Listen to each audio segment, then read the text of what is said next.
Bismillahirrahmanirrahim. Bab umuril iman. Bab tentang perkara-perkara yang mampu menguatkan iman. Saya kembalikan dulu kepada pembahasan di pengantar yang masuk kepada bab ini sebelum saya bacakan nanti tentang pembahasan di bab umuril iman ini, baik ayat Qur'annya ataupun hadis Nabi Muhammad SAW yang dirangkum oleh Imam Al-Bukhari dalam pembahasan ini. Jadi Bapak Ibu sekalian, sebelum membahas tentang hal-hal terkait penguatan iman, saya ingin ingatkan kembali tentang dua hal yang sangat penting. Yang pertama tentang kenapa kita mesti beriman. Ini poin yang sangat penting. Saya ulang, kenapa kita mesti beriman. Ya, bukan hanya sekedar fitrah dalam kehidupan, tapi nanti ada 5 hal yang langsung Allah janjikan dalam Al-Quran ketika kita benar-benar menanamkan iman dalam diri kita. Jadi kalau kita mampu beriman dengan benar kepada Allah, maka Allah akan berikan 5 keistimewaan yang tidak akan diberikan selain kepada orang-orang beriman, walaupun mereka hidup dalam kehidupan dunia. Jadi 5 hal ini Allah akan berikan. Yang pertama, ada jaminan langsung Allah berikan kepada orang-orang yang yakin tanpa ragu dengan Allah, yaitu beriman kepada Allah, bahwa ia mendapatkan kabar gembira langsung dari Allah, memiliki setengah bagian dari 2 hal yang dibutuhkan untuk masuk surga. Memiliki setengah bagian atau 1 dari 2 hal yang dibutuhkan untuk masuk surga. Saya sering istilahkan, dia telah mendapatkan dari setengah kunci surga. Dan ini berita kabar gembira dari Allah sebelum orang ini wafat, bahkan sejak hidup, dengan turunnya Quran surah kedua Al-Baqarah ayat ke-25 yang paling kanan sebelah atas di mushaf. Wa basyiril ladzina amanu wa 'amilus shalihat anna lahum jannatin tajri min tahtiha al-anhar. Baik, kata Allah, Muhammad sallallahu alaihi wasallam, berikan kabar gembira. Baik, ada orang-orang yang aku telah siapkan surga, ragam surga untuk mereka. Dia ada jenis-jenis surga, ada surga Firdaus, ada surga Aden, kan? Nanti insya Allah saat kita dengan izin Allah diperkenankan masuk ke dalamnya, kita akan melihat ada di bagian mana di surga kita yang kita banggakan itu, dan yang kita impikan itu. Dia ada beberapa bagian-bagian surga yang akan diperoleh berdasarkan amalan-amalan kita. Yang biasa puasa masuk surga Ar-Rayyan, pintunya Ar-Rayyan, ya, pintunya. Yang biasa tahajud lewat pintu tahajud, biasa sedekah pintu sedekah. Nanti ada tingkat tertingginya, ada Firdaus, ada Aden, dan lain-lain sebagainya. Baik, kata Allah, aku telah siapkan aneka ragam surga ini untuk siapa? Ada yang paling menarik. Wa basyiril ladzina amanu, berikan kabar gembira ini pertama bagi para pemilik iman. Ini syarat untuk masuk surga itu ada iman. Baik ya? Ada orang punya, misalnya, mohon maaf ya, sekali lagi saya ilustrasikan, dan Quran tidak akan sama dengan ilustrasi ini. Laisa kamitslihi syai'un, tidak ada yang sama dengan Allah Subhanahu wa taala. Perhatikan kalimatnya.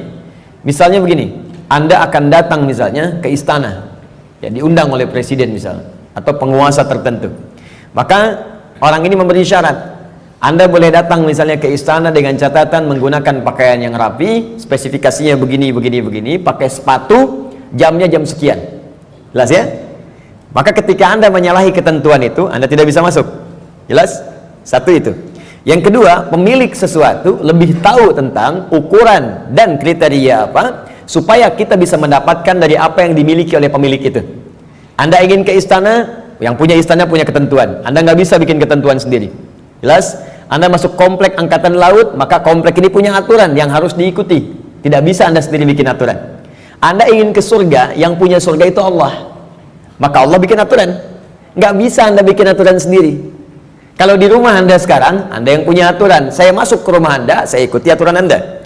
Anda masuk ke rumah Allah, karena masjid rumah Allah, maka ikuti aturan Allah. Masuk ke rumah Anda, ucapkan Assalamualaikum. Masuk ke rumah Allah, kaki kanan masuk, ucapkan doa. Keluar kaki kiri, ucapkan doa. Ada aturannya. Sekarang kita ingin ke surga. Surga itu bukan punya kita. Surga punya Allah. Allah yang punya. Maka Allah yang punya surga itu memberikan berita siapa yang bisa masuk ke situ. Kata Allah, orang yang bisa masuk ke surga adalah hamba-hambaku yang punya 2 syarat saat dia hidup di dunia. Apa syaratnya? Dan ini berita gembira. Ada orang sebelum wafat diberikan berita gembira. Kalau punya 2 hal ini, Anda berpeluang bisa memilih dari pintu mana Anda akan masuk ke surga yang Anda idamkan itu, sesuai dengan amalan-amalan yang kita kerjakan. Nah, di antara 2 ini, syarat pertamanya iman. Kata Allah, wa basyiril ladzina amanu, berikan kabar gembira pada orang yang telah punya iman. Dan kalimatnya menggunakan alladzina, disebutkan 1080 kali dalam Al-Quran. Ismun mausulun yadullu alal jam'il jam'iyah. Kata sambung, konjungsi, kadang menunjuk pada objek tanpa batas. Jadi bisa untuk orang dewasa, anak kecil, laki-laki, perempuan, tua, muda, ya, maaf, kaya, cukup, semua kalangan tanpa batas. Artinya, kata Allah, saya buka surga ini untuk siapapun. Nggak ada status dunia yang bisa memengaruhi seseorang masuk surga. Di surga tidak diukur dengan seberapa kayakah Anda. Hati-hati kalau Anda mendapatkan tingkat kekayaan dan Anda merasa kaya dengan itu, belum bebas Anda, hati-hati, belum bebas Anda dengan persyaratan untuk mendapatkan surga. Belum tentu harta menjadi jaminan untuk masuk surga. Anda punya kedudukan tinggi, setinggi apapun, tapi kedudukan itu tidak otomatis menjamin Anda masuk surga. Karena syarat masuk surga bukan kedudukan. Kalau syarat masuk surga kedudukan, Firaun paling duluan masuk surga. Namrud lebih duluan masuk surga. Jelas? Baik, karena syarat masuk surga itu kaya, maka Qarun itu paling depan masuk surga. Tapi ingat, syarat surga kata Allah bukan kekayaan, bukan kedudukan. Dia jangan bangga dulu kalau punya kedudukan tinggi atau harta melimpah, karena itu belum jadi ukuran kebaikan di hadapan Allah Subhanahu wa taala. Kecuali nanti kedudukan atau harta itu diisi dengan iman. Iman itu yang akan menunjukkan harta dan kedudukan untuk mengerjakan amal soleh sebagai bekal ke surga. Maka golongan pertama kata Allah, saya berikan kesempatan yang luas. Baik itu tua, muda, laki, perempuan, besar, kecil, kaya, cukup, semua punya peluang ke surga. Dan itu hanya diberikan dengan satu kata saja, alladzina. Semuanya. Tapi dari semua itu, aku hanya minta dua syarat saja. Satu, semua kalangan itu punya iman. Yakin denganku kata Allah, yakin tanpa ragu. Berbahagialah kalau sampai dengan siang hari ini kita diberikan nikmat iman oleh Allah Subhanahu wa taala. Itu kenikmatan luar biasa. Dan kita mendoakan saudara-saudari kita supaya mendapatkan bagian itu. Karena itu seringkali saya membuka ta'lim dengan berdoa, ya Allah, berikan hidayah kepada saudara-saudari kami, tetangga kami, kerabat kami, teman kami di kantor yang sampai hari ini belum beriman kepadamu, belum mengucapkan syahadat. Berikan kekuatan pada jiwanya untuk bersyahadat sebelum wafat. Dan alhamdulillah, Anda mungkin tetangga Anda nggak semuanya beriman. Ya, ada yang misalnya A, ada yang B, ada yang C, tahajud malam dalam sujud minta. Ya Allah, Engkau satukan kami di dunia sebagai tetangga dan pertemukan kami kembali di akhirat ya Allah. Jangan pisahkan kami. Berikan dia hidayah. Doa itu yang tidak diketahui oleh orang yang didoakan, mungkin itu yang lebih cepat menghujam pada jiwanya. Kami di ta'lim di Bekasi itu selalu membiasakan meminta kepada Allah. Ya, setiap malam Jumat kita minta, berusaha. Alhamdulillah, hampir setiap pekan ada yang masuk Islam. Kemarin seorang ibu dengan 3 orang anaknya masuk Islam. Begitu selesai ta'lim, datang lagi 1 orang lagi, diantar oleh suaminya, dia masuk Islam lagi. Masya Allah. Jadi alhamdulillah, kita tidak tahu siapa yang mendapatkan hidayah, tapi kita bisa berdoa kepada Allah untuk memohon untuk memberikan hidayah. Satu. Nah, kemudian yang kedua, ya, wa amilus shalihat, iman dan amal soleh. Di syarat surga itu sesungguhnya kalau diucapkan ringan, iman, amal soleh, iman, amal soleh. Tapi kalau dikerjakan itu yang butuh perjuangan. Dan ini gambaran di Quran itu indah, ya. Ini sekaligus isyarat. Wawunya ma'iyah, Pak, Bu. Ma'iyah itu sesuatu yang bersanding, nempel. Ya. Adi wa Ahmad zahaba ila masjid, misalnya Nurul Bahri. Adi wa Ahmad, Adi dan Ahmad, zahaba, keduanya pergi ila masjid Nurul Bahri, ke masjid Nurul Bahri. Adi dan Ahmad kalau menggunakan wa artinya dempet, nggak pisah, bersamaan, wawunya ma'iyah bareng. Ya, Allah menyampaikan wa basyiril ladzina amanu wa amilus shalihat. Syarat untuk masuk surga itu duanya bersamaan, nggak bisa berdiri salah satu. Ya, satu iman, 2 amal soleh. Nah, kalau kita baca dengan kaidah ilmu nahwu, otomatis keduanya ini akan saling terkait, berkelin dan memengaruhi. Artinya orang yang beriman pasti beramal soleh. Artinya amal soleh itu nggak mungkin muncul kecuali dari iman. Kalau amal semua beramal, ya, yang belum beriman pun bisa beramal, tapi belum tentu disebut soleh. Ingat, ya, thayyib mungkin non muslim bisa mendapatkan thayyib. Ya, khair mungkin, karena baik itu banyak di Quran. Ada khair, awas, ada thayyib, hati-hati. Ada ma'ruf, ada ihsan, ada saleh. 5. Tayyib, kebaikan fisik. Ya, kalau Anda makan yang sehat, yang menyehatkan, yang dibutuhkan itu thayyib namanya. Itu anjuran di Quran surah kedua ayat 168. Kata Allah, kalau ingin cari makan, tidak semua yang diinginkan mesti dikonsumsi. Cari yang menyehatkan untuk tubuh. Ya ayyuhan nasu kulu mimma fil ardi halalan thayyiba. Hai semua manusia, ini rumus dalam Al-Quran, universal sifatnya. Kalau Anda ingin menyebar di bumi untuk cari makan, silahkan. Kalau sudah dapat dengan cara yang halal, jangan melanggar ketentuan hukum di mana kamu tinggal. Dapat dari situ, berikan yang bermanfaat untuk tubuh. Tidak semua yang diinginkan itu harus dikonsumsi. Yang dibutuhkan itu yang didapatkan. Haus berarti butuh minuman. Yang penting minum. Nggak semua yang diinginkan harus kita minum. Alhamdulillah ada air bening, minum ya minum. Jangan menyulitkan diri sendiri pesan sesuatu yang tidak ada. Akhirnya membuang banyak tenaga dan waktu, dan membuang peluang amal baik yang mungkin kita kerjakan seketika. Sudah ada air bening, pengen jusnya, wah Masya Allah buah naga yang dari Hongkong misalnya. nyari nggak ketemu, muter-muter sampai sore, jam 5 baru dapat. Dari siang sampai jam 5 itu mungkin bisa dipakai apa gitu, bisa tilawah, bisa baca, bisa berkreasi, macam-macam. Baik, itu thayyib. Karena itu kalau Anda bertanya pada orang Arab, kaifa haluk ya akhi, apa kabar, dia katakan alhamdulillah ana thayyib, artinya dia sehat, kuat. Yang kedua, ada khair, itu sifat baik, sifatnya. Ya, jadi kadang-kadang kan ada yang fisiknya sehat tapi kan pikirannya nggak bagus. Ya, tampilan bagus, pakai jas, pakai dasi, luar biasa gitu kan, tapi pencuri juga. Ya, penipu juga gitu. Nah, kalau kita ingin rubah menjadi baik sifatnya, maka rubah kalimatnya menjadi khair. Ya, karena ada Bang Thayyib 2 kali puasa, 2 kali lebaran nggak pulang-pulang, padahal dia sehat kan. Baik. Nah, kalau kita ingin rubah pada sifat, jadikan khair. Quran surah 3 ayat 110.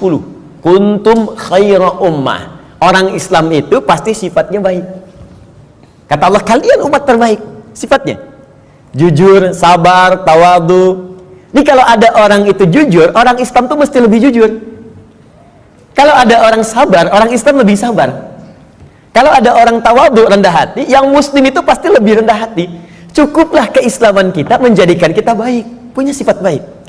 Ini aneh sebetulnya kalau ada orang Islam nggak baik, itu aneh. Karena semua ajaran di Quran membimbing kita jadi baik, Pak, Bu. Jadi kalau semuka bumi se-Indonesia aja lah muslim, sudahlah, pasti baik.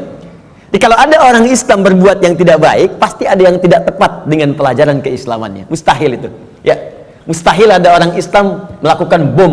Ya misalnya di tempat-tempat yang tidak dibenarkan, bom bunuh diri, bom ini, bom itu, tembak orang, bunuh orang, tusuk orang, mustahil. Ya, Quran sih mengatakan orang yang sengaja merencanakan pembunuhan, apalagi kemudian menyebabkan satu orang beriman meninggal, itu sama dengan pesan kapling di neraka jahanam. Buka Quran surah keempat An-Nisa ayat 92 sampai 93. Wa may yaqtul mu'minan muta'ammida fajaza'uhu jahannam. Maka siapapun yang merencanakan pembunuhan, apalagi pada satu orang, korbannya orang beriman, maka balasan yang setimpal untuknya neraka jahanam kalau tidak dia bertobat. Ya, wa ghadiballahu alaihi, Allah murka kepadanya, wa la'anahu, melaknatnya, wa a'adda lahu azaban azima, dan dijanjikan di neraka azab yang berlipat lebih daripada orang biasanya, neraka jahanam lagi. Pertanyaan saya, orang beriman mana yang cita-citanya pengen masuk neraka jahanam? Tunjukkan pada saya. Mustahil. Dan bagaimana bisa bertobat kalau saat meledakkan diri itu dia meninggal? Bagaimana bisa tobat? Makanya hati-hati kalau ada ajakan-ajakan tuh lukai orang, tembak orang, bom orang. Saya sering kali sampaikan, dulu pertama bom kejadian, mudah-mudahan tidak pernah terjadi lagi di bumi kita Indonesia ini, insya Allah. Ya, Jalan Tamrin tuh meledak. Saya di Lampung tuh, orang polos sekali bertanya, Ustaz, apakah bom di Jalan Tamrin termasuk jihad? Fisabilillah. Saya bilang, Pak, sependek pengetahuan saya, jihad fisabilillah itu jihad di jalan Allah, bukan di Jalan Tamrin. Hati-hati lah. Ya. Kita balikan. Jadi satu itu iman. Ya. Nah, kaidahnya adalah kemudian kembalikan. Thayyib, khair. Khair itu baru sifat, jujur itu sifat. Kalau sifat kemudian diaktualisasikan dalam bentuk sikap, maka berubah dari khair jadi ma'ruf namanya. Ma'ruf. Jujur itu sifat, disogok tidak menerima, sikap namanya. Jelas? Jujur itu sifat, diajak korupsi menolak, sikap namanya. Sifatnya khair, sikapnya ma'ruf namanya. Jelas? Karena itu khair dengan ma'ruf seringkali disandingkan dalam Al-Quran. Quran surah ketiga Ali Imran ayat 104. Wal takum minkum ummatun yad'una ilal khair wa ya'muruna bil ma'ruf. Hendaklah ada satu komunitas, kata Allah, berhimpun untuk menyebarkan sifat-sifat baik dan saling mengajak pada kebaikan. Bikin komunitas, ingatkan, ayo baca Quran, one day one juz, one day two juz, ya. Ayo bikin komunitas, bangunin tahajud, bikin komunitas ngajak sedekah, bikin komunitas bersih-bersih di jalan, buang sampah. Itu bagian dari iman. Baik ya. Kemudian Bapak Ibu, tapi ingat, untuk ma'ruf ini berbuat baik bukan hanya melekat pada orang Islam saja. Non muslim pun banyak yang baik. Silahkan cek, ada non muslim yang suka nyumbang, ya, bantu bangun jalan, bantu fasilitas, ada fasilitas umum, bantu orang-orang lepas dari kemiskinan, bantu orang-orang kasih obat, ada, baru sampai ma'ruf. Karena itu disebutkan yang keempat, awas, ada sifat kebaikan khusus yang semua kebaikan itu diniatkan hanya karena Allah. Bantu ini karena Allah, kerjakan ini karena Allah, baik juga, cuma niatnya dikerjakan karena Allah. Pahlawan kita berjuang, Pangeran Diponegoro sampai terakhir Kahar Mudzakkir, ya, yang kemudian diberikan gelar pahlawan. Apa niat sesungguhnya? Kalau Anda buka Riyadhus Shalihin karangan Al-Imam An-Nawawi, ada 1896 hadis di kitab Babul Ikhlas bagian pertama, maka akar pertama kali untuk meniatkan mereka berjuang, pertamanya bukan untuk mendapatkan urusan dunia, tapi litakuna kalimatullahi al-ulya. Man qatala litakuna kalimatullahi al-ulya fahuwa fi sabilillah. Niatnya khusus untuk berjihad di jalan Allah Subhanahu wa taala. Berjuang karena Allah, karena Allah, karena Allah. Bantu orang di kemiskinan karena Allah. Bukan karena pekerjaannya, tapi kebaikan itu dikerjakan karena Allah dan merasa diawasi oleh Allah Subhanahu wa taala. Maka yang keempat disebut ihsan namanya. Ihsan. Di hadis Muslim nomor hadis yang ke-8, an ta'budallaha ka'annaka tara fa illam takun tarahu fa innahu yara.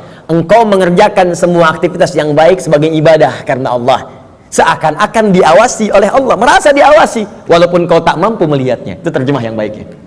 Merasa bekerja karena Allah, makan karena Allah, minum karena Allah, berbuat baik karena Allah, ihsan namanya. Orangnya disebut muhsin. Kalau empat ini dikumpulkan, badan sehat, sifat baik, sikap mulia, dikerjakan karena Allah, thayyib, khair, ma'ruf, ihsan. Empat ini kalau digabungkan menjadi sholih namanya. Sholih. Maka setiap orang tua meminta kepada Allah supaya anaknya jadi saleh. Ibu bermohon, ya Allah, jadikan saya anak soleh. Kata bapaknya, namanya kan Hasan. Bukan pak, sifatnya saleh. Semua orang tua, saya belum pernah dengar ada orang tua minta, ya Allah jadikan saya anak yang thayyib, khair. Tidak, saleh, sudah fitrah. Dan itu sudah dimohonkan sejak anak dalam kandungan, kata Allah, sudah fitrah. Itu ada di Quran surah ke-7 ayat 189.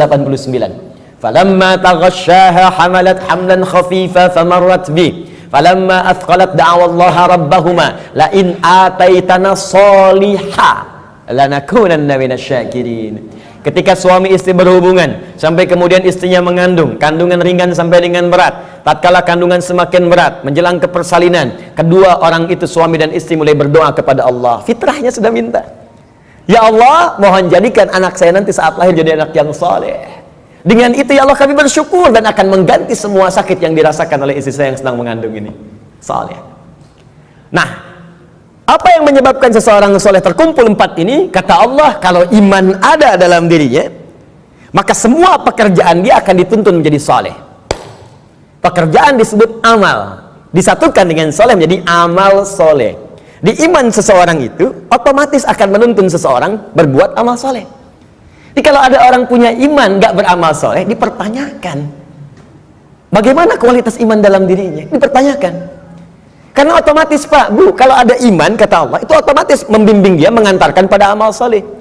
Makanya orang punya iman itu sering diingatkan ketika akan berbuat amal yang salah. Gak percaya silahkan Pak, keluar dari sini, coba Bapak iseng-iseng pakai sendal orang lain. Ya, jangan diteruskan, iseng aja, misalnya kan, injak gitu kan. Itu pasti hatinya akan berkata, itu bukan punya kamu.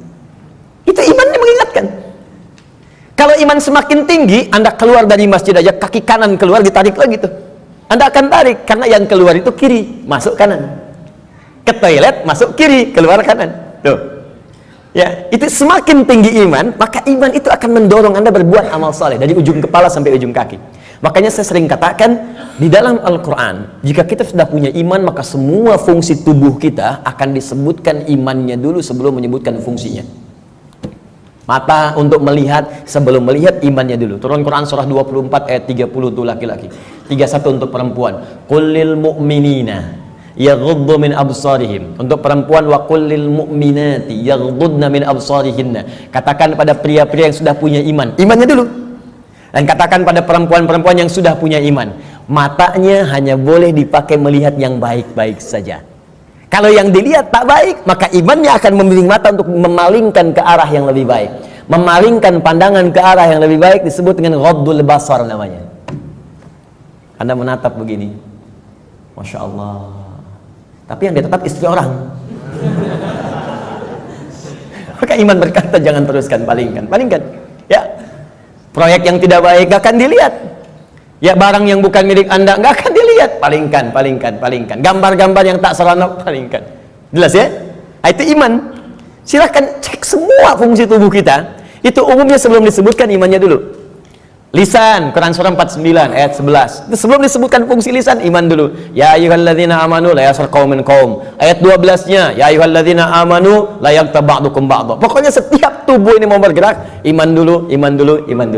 Ingin memberikan isyarat agar iman itu memiliki fungsinya untuk mengerjakan amal soleh.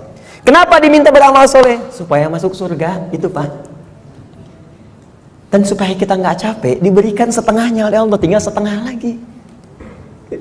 Jadi sebetulnya Allah itu ingin hambanya itu masuk.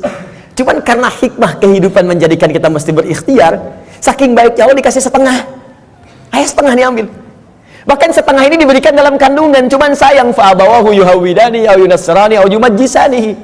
Lahirnya kan fitrah, ada iman dalam dirinya, makanya dia mencari Tuhan. Cuman sayang, lingkungan yang merubah dia menjauh dari Allah. Ada yang pengaruh ini, ada yang pengaruh itu, lingkungan, karena TV, karena tinggal di tempat tertentu, karena pasangan. Ya, Masya Allah, tega meninggalkan cinta Allah hanya untuk cinta dunia. Tega meninggalkan cinta Allah hanya untuk cinta manusia. Padahal manusia itu mati, Allah selalu hidup. Ya, bayangkan. Ya, mencintai sesuatu yang gak ada itu kan semu sifatnya. Anda mencintai barang, barangnya rusak. Ketika barangnya rusak, bagaimana cintanya bisa bertahan? Cinta manusia tidak abadi. Kalau ingin abadi, bawa dia sampai mendapatkan ridha Allah, sampai ke surga, baru abadi. Tapi kalau Anda mengeluarkan diri Anda dari surga, bagaimana bisa abadi? Ya, aku mencintaimu dengan syarat engkau pindah agama. Begitu pindah, meninggal. Cinta nggak dapat, surga cuma mimpi. Ya, Pak. Jelas ya? Baik, jadi teman-teman sekalian, bagian pertama, ketika Allah meminta kita beriman, sesungguhnya dengan iman itu Allah ingin memberikan garansi kepada kita bahwa Anda hamba yang terlindungi, dengan izin Allah bisa mendapatkan surga jika iman itu kita gunakan untuk menenun amal soleh. Jelas? Kalau amal saja tidak ada iman, maka tidak menjadi soleh. Maka orang yang belum beriman beramal baik, amalnya tidak disebut amal soleh, amal saja, amal khair. Gak pernah disebut soleh dalam istilah Al-Quran. Jelas ya? Nanti ketika dia berbuat baik dibalas di dunia. Cuman karena kaidah surga itu ada iman, dan iman itu nggak ada, maka di akhirat tidak diberikan balasannya. Keadilan Allah menjadikan balasan itu diberikan di dunia. Karena investasi amalan itu bukan untuk akhirat, dunia. Karena niatnya dunia, dikasih dunia. Kalau untuk akhirat, diberikan juga akhirat bagiannya. Turunlah Quran surah ke-25 ayat 23. Nanti kalau ada non-muslim bertanya, di mana keadilan Allah Tuhanmu itu? Jadi kalau ada orang nggak beriman berbuat baik nggak masuk surga, tapi ada orang beriman salah juga berpeluang masuk surga. Maka jawab kepada beliau, ya, kaidah surga itu kaidahnya syarat iman yang pertama kali, ya, bukan syarat dunia. Maka ingin masuk surga ada persyaratan. Anda masuk kampus ada persyaratan, masuk surga pun ada persyaratan. Anda lulus di satu hal tapi nggak lulus di yang lainnya, nggak bisa masuk kampus. Anda lulus satu hal nggak lulus yang lainnya, ya sulit masuk surga. Karena syarat surga beda dengan kampus. Syarat surga yang pertama itu adalah iman. Tapi saking adilnya Allah, kebaikan dia di dunia dibalas oleh Allah dengan cepat saat dia hidup di dunia.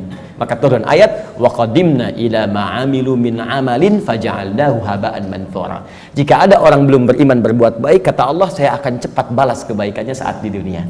Cuman karena amalan itu bukan amalan surga, maka saat ke akhirat nanti itu hanya akan jadi debu yang berterbangan yang hanya dia tatap saja.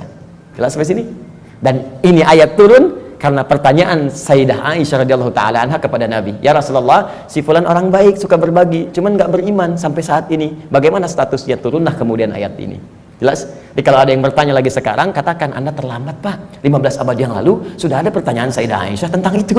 Turun ayat begini, sampaikan dengan sebaik-baiknya dengan cara yang paling lembut. Jelas? Satu, kenapa kita beriman? Pertama, karena ada kasih Allah pada orang beriman untuk menempatkan di tempat terbaik saat dia pulang kepada Allah Subhanahu wa taala. Dua, saya agak cepat. Orang beriman dijanjikan oleh Allah akan memiliki ketenangan dalam hatinya. Secara singkat, orang beriman itu Allah akan berikan ketenangan pada jiwanya, tenang gitu, damai hidupnya.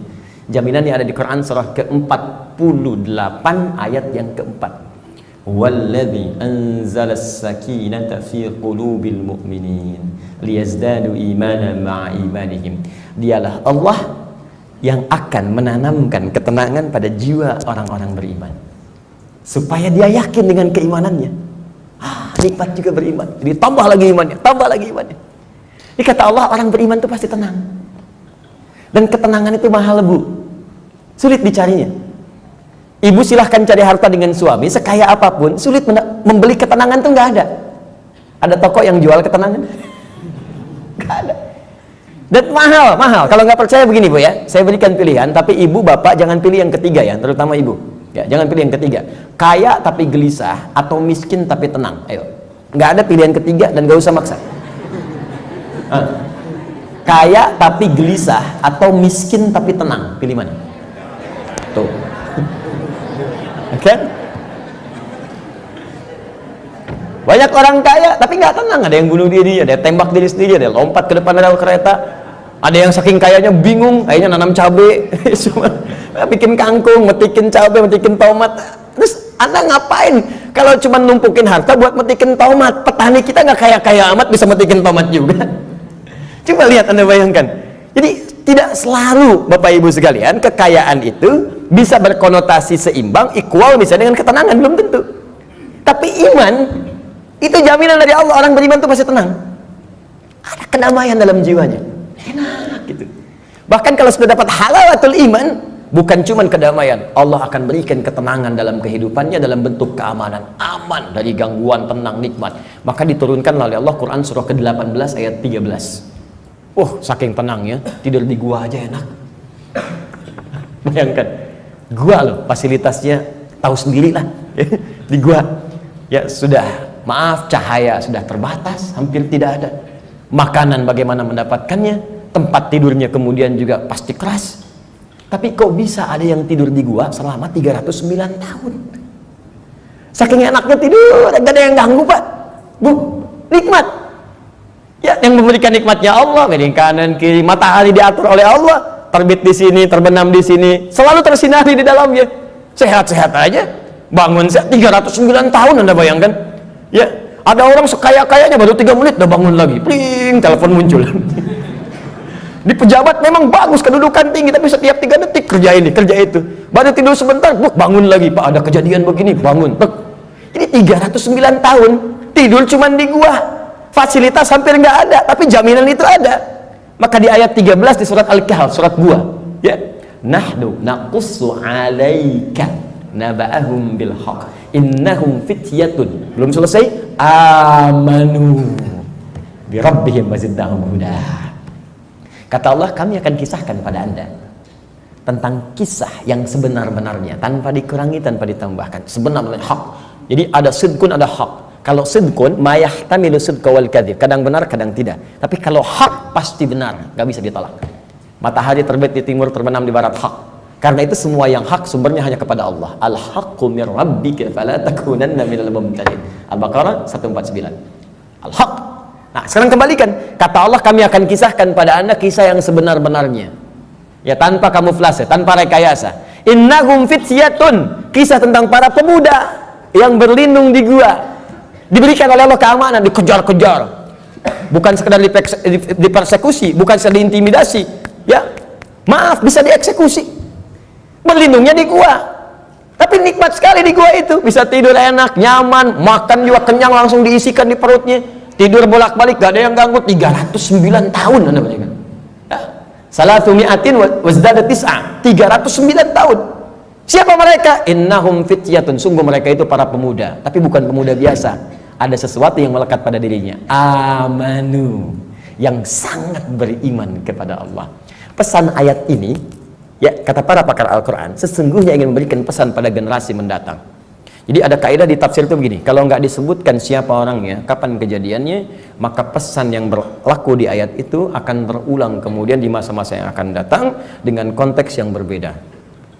Anda sekalipun tinggal di rumah yang sempit, terbatas sifatnya, keadaannya tidak seperti yang lain-lain. RS7, ruangan sangat sempit sekali sehingga selonjoran saja susah, gitu kan? Susah. Ya. Tapi kalau ada iman dalam jiwa kita, itu bisa nikmat saja. Dibandingkan tinggal di tempat yang mewah luas, tapi iman nggak ada, kegelisahan itu muncul. Jadi orang beriman itu nggak akan disekat oleh dunia. Tinggal di kontrakan nikmat, di rumah yang luas nikmat, jadi kaya nikmat, cukup hidup juga nikmat aja. Ya, pokoknya beriman itu indah, nikmat itu. Jadi kalau kita beriman sampai saat ini dan tidak menikmati kehidupan kita, dipertanyakan ada apa yang salah dengan iman kita. Kata Allah, beriman itu nikmat, tenang hati. Jadi kok rumah mewah, mobil banyak gitu kan, ya lihat mendung aja sedikit udah bikin status. Mendung ya kayak suasana hatiku. Apa yang mau dicari? Ya, coba lihat. Sekali-kali saya tuh jarang berinteraksi dengan media sosial. Cuman kalau udah lihat, saya lihat nih, ada teman-teman official lihat, misalnya, saya suka kadang-kadang suka nggak betah ngelihat ini. Ini orang kenapa hidupnya? Dikit-dikit ngeluh gitu kan? Maunya apa? Ya belum musim hujan minta hujan, dikasih hujan minta jangan hujan. Maunya apa gitu? Ya, kenapa kita nikmati aja? Iman itu indah, iman, wah masya Allah. Kasih hujan, alhamdulillah, banjir pakai berenang. Jadi solusi. Jadi itu teman-teman sekalian ya. Selanjutnya ada jaminan Allah yang selanjutnya ya, orang beriman pasti bahagia kata Allah dan cenderung sukses. Tidak cukup dengan amin, nanti kita belajar dulu. Turun Quran surah ke-23 ayat 1. Qad aflahal mu'minun. Qad aflahal mu'minun. Orang beriman itu dijamin oleh Allah. Saya artikan dijamin karena kalimatnya menggunakan qad, harfu tahqiq, huruf jaminan. Qad, harfu tahqiq, huruf jaminan. Qad aflahal mu'minun. Orang beriman pasti menggenggam kebahagiaan dan kesuksesan. Aflah itu dari kata falah. Kalau di bahasa Inggris, di kamus bahasa Inggris itu diartikan success and happiness. Sukses dan bahagia. Ya, digenggam. Kalau digenggam menjadi aflah namanya, aflah. Kata Allah, orang beriman itu pasti menggenggam kesuksesan dan kebahagiaan. Pasti tergenggam dalam diri. Jadi cukuplah dengan beriman akan bahagia. Cukup dengan beriman sukses dalam pekerjaan yang kita kemudian lakukan. Walaupun barangkali level kesuksesan itu dalam pandangan orang bisa beda-beda. Bagi si A, manajer itu bagian kesuksesan hidupnya. Yang lain levelnya direktur, yang lain komisaris. Pokoknya levelnya bisa berbeda, tapi sukses. Silahkan cek semua sahabat Nabi, di semua bidangnya sukses dan bahagia.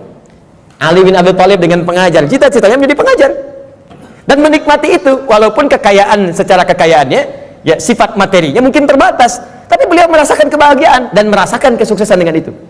Abdurrahman bin Auf kaya luar biasa, sampai kapaknya terbuat dari emas. Abdurrahman bin Auf dan menikmati itu dan bahagia juga, bahkan terjamin surga. Ada di lisan Nabi. Utsman demikian, Abu Bakar demikian. Anda bayangkan, dari yang pengusaha, diplomat, birokrat, pengajar, dosen, ada semua, perawat, ada semua levelnya dan bahagia beriman, padahal sebelumnya jahiliyah. Bayangkan, perusak, kriminal, macam-macam, tiba-tiba turun iman, diambil iman itu dengan bimbingan Al-Quran dan petunjuk Nabi lewat sunnahnya, dipraktekkan itu dan bahagia hidupnya.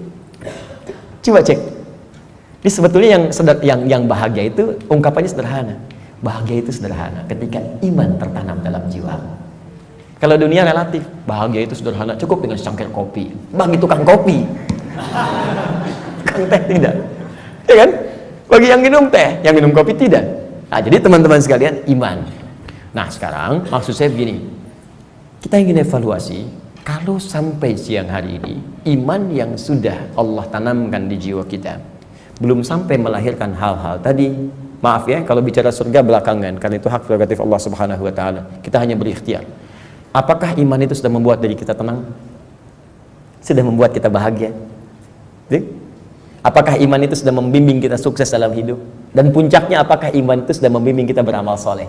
Jangan-jangan beriman masih salah, padahal namanya soleh, kan? Jangan-jangan beriman tapi mesti berbuat maksiat, mata bermaksiat, telinga bermaksiat, lisan bermaksiat. Ada apa yang salah? Apa yang keliru?